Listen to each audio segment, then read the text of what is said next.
नमस्कार दोस्तों। आज मैं आपको अधिक मास में नित्य नियम से सुनी जाने वाली तुलसी माता की कहानी सुनाने जा रही हूँ। प्रेम से बोलिए तुलसी माता की जय हो, पुरुषोत्तम भगवान की जय हो। एक समय की बात है, एक गांव में एक पति पत्नी रहते थे। उनके 2 बेटे और एक बेटी थी। बड़े होने पर दोनों बेटों का विवाह हो गया।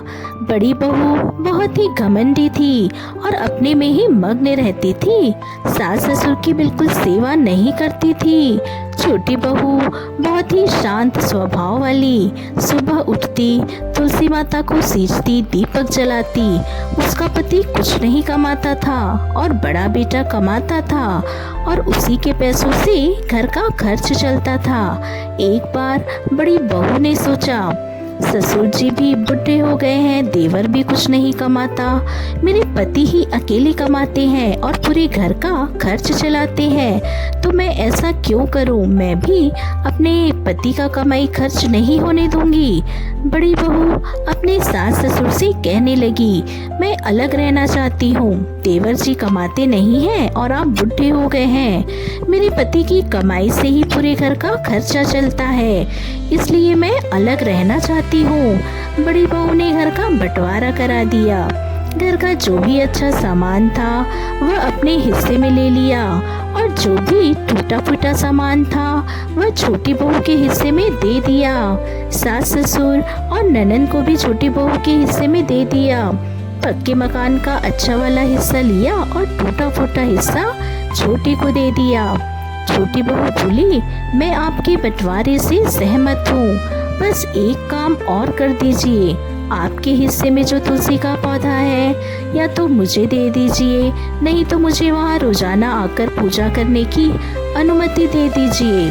बड़ी बहू तिल मिलाती हुई गई और तुलसी का पौधा उखाड़ कर ले आई और छोटी बहू के हाथ में देती हुई बोली, यह ले, तुलसी का पौधा भी ले ले, वैसे भी मुझे फुर्सत कहाँ है पूजा पाठ करने की।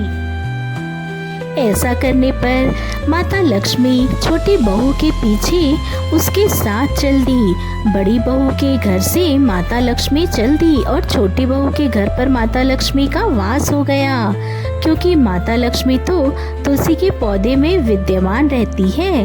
अतः तुलसी का पौधा छोटी बहू के पास आ गया था। धीरे धीरे बड़ी बहू के घर में परेशानियां होने लगी। उसके पति की नौकरी भी चली गई, लेकिन छोटी बहू के पति को अचानक ही एक नौकरी लग गई। वह बहुत ही मन से राजा के वहाँ काम करने लगा। उससे प्रसन्न होकर राजा ने उसे रहने के लिए मकान और खेती करने के लिए 100 बीघा जमीन दे दी। रात दुगना दिन चौगना तरक्की करने लगा और जेठानी के वहाँ कंगाली होने लगी। उसके पति की नौकरी भी चली गई और वह बीमार रहने लगा। हाल यह हुआ कि बड़ी बहू को दूसरे के वहाँ काम करके अपना गुजारा करना पड़ता और छोटी बहू ठाठ से रहने लगी। अपने सास ससुर की सेवा करती, सुबह शाम माता तुलसी की पूजा करती, कथा कहानी कहती। तुलसी माता की कृपा से छोटी बहू के घर में अन्न धन का भंडार भर गया। हे तुलसी माता, आपने अपने सभी भक्तों पर ऐसी ही अपनी कृपा बनाए रखना।